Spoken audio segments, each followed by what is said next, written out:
Salve, salve, queridos alunos e alunas. Vamos começar essa web aula aí falando sobre as características da Revolução Mexicana. No capítulo anterior, nós estávamos vendo aí como os países hispano-americanos eles se organizaram depois do seu processo de independência. A nossa apostila ela fala aí da Revolução Mexicana com o objetivo de mostrar para a gente que esse processo revolucionário ele está relacionado à população de uma forma geral também participando do processo de independência. Bom, vamos lá então. O período da independência mexicana, que vai de 1821 até a Revolução em 1910, ele foi marcado aí por grande instabilidade política, além do empobrecimento econômico e social de grande parte da população. Nós vamos ter aí um grande enfraquecimento institucional também, que vai ser causado pela alternância aí entre governos militares ditatoriais. Outro ponto que levou à Revolução Mexicana foi a questão agrária, o conceito de reforma agrária que começa a ganhar força aí no país. É a questão agrária a responsável aí por aumentar, por potencializar as diferenças sociais, políticas e econômicas em território mexicano.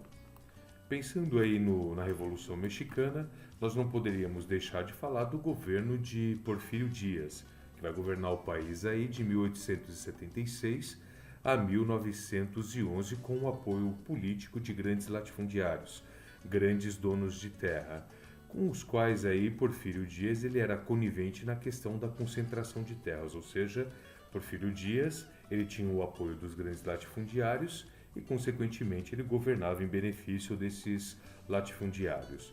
No início do século XX, nós vamos ter um movimento contrário ao porfirismo, ao governo de Porfírio Díaz, que vai ser incentivado pelos maçons, pelos caudilhos no território mexicano e por um grupo extremamente frágil, um grupo de esquerda extremamente frágil em território mexicano. Liderando essa resistência contra o porfirismo, nós vamos ter o político liberal Francisco Madero. Podemos dizer que a Revolução Mexicana ela foi uma revolução social. Esse movimento mexicano ele vai lutar aí a favor da liberdade, que vai posteriormente se transformar numa revolução social. Nos centros urbanos, o México ele foi tomado aí por grandes greves operárias e na zona rural por manifestações camponesas. Em 1911, nós vamos ter a renúncia de Porfírio Díaz, que vai se exilar em Paris após tentar aí fraudar as eleições presidenciais. Com a renúncia de Porfírio Díaz, quem assume provisoriamente a presidência mexicana é Francisco Madero, o liberal Francisco Madero. Madero ele vai conquistar a população com promessas aí de reformas sociais urgentes e com o compromisso de reorganizar a economia mexicana.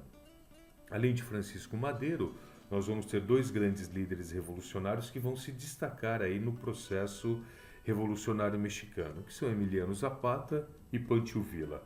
Emiliano Zapata era um caudilho camponês do sul do México, ele é autor do Plano Ayala, que defendia aí a devolução da propriedade legítima, a posse das terras aos indígenas e o combate à divisão das haciendas, que eram os grandes latifúndios no México. E Pancho Villa, analfabeto, filho de peões aí do norte. Então esses dois movimentos revolucionários, no norte a partir de Pancho Villa e ao sul a partir de Emiliano Zapata, também começam a pressionar o governo mexicano para as transformações sociais principalmente.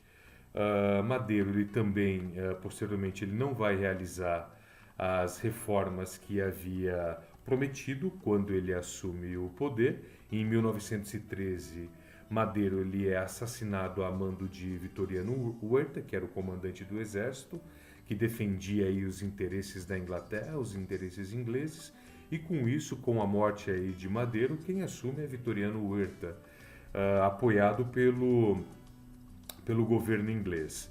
A ditadura ela vai ser reinstalada no México quando o Huerta assume o poder, com grande reprovação do presidente dos Estados Unidos, Woodrow Wilson. Uma nova Constituição ela vai ser promulgada aí no México.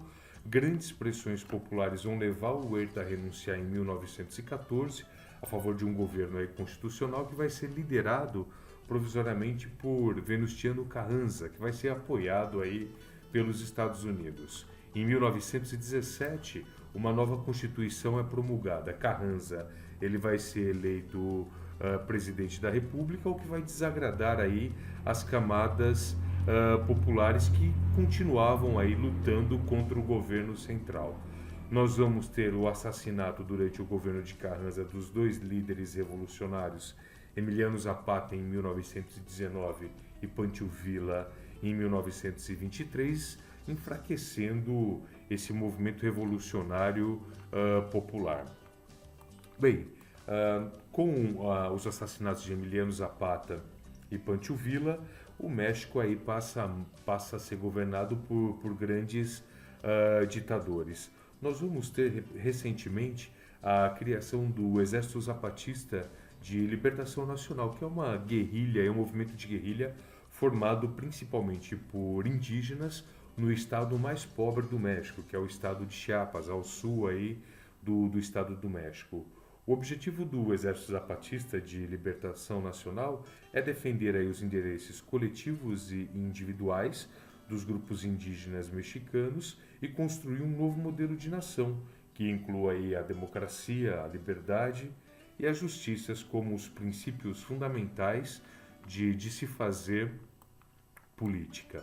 Nós vamos ter aí no início do século XX também um movimento artístico no México que na verdade tinha como objetivo contestar o poder desses ditadores, que é o movimento muralista ou o muralismo, é a pintura em grandes painéis aí ao ar livre, com o objetivo de transmitir mensagens de luta contra as desigualdades sociais, a miséria e a exploração dos camponeses.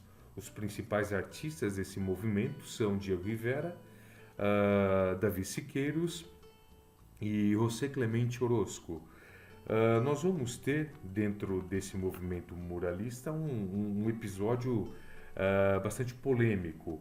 Diogo Rivera ele foi responsável por pintar um grande mural no edifício Rockefeller, em 1933, que era um prédio que representava aí um dos maiores símbolos do capitalismo nesse momento.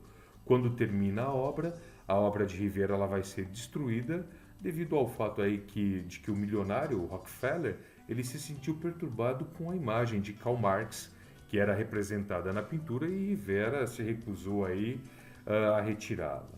O movimento muralista vai retratar quase sempre o México antigo, e os atores principais desses murais são o povo. Os muralistas eles pintam com o objetivo de ensinar e educar o povo, trazer aí essa criticidade em cima dos movimentos populares. Bem, queridos alunos e alunas, eu termino essa web aula por aqui. Estudem e estudem.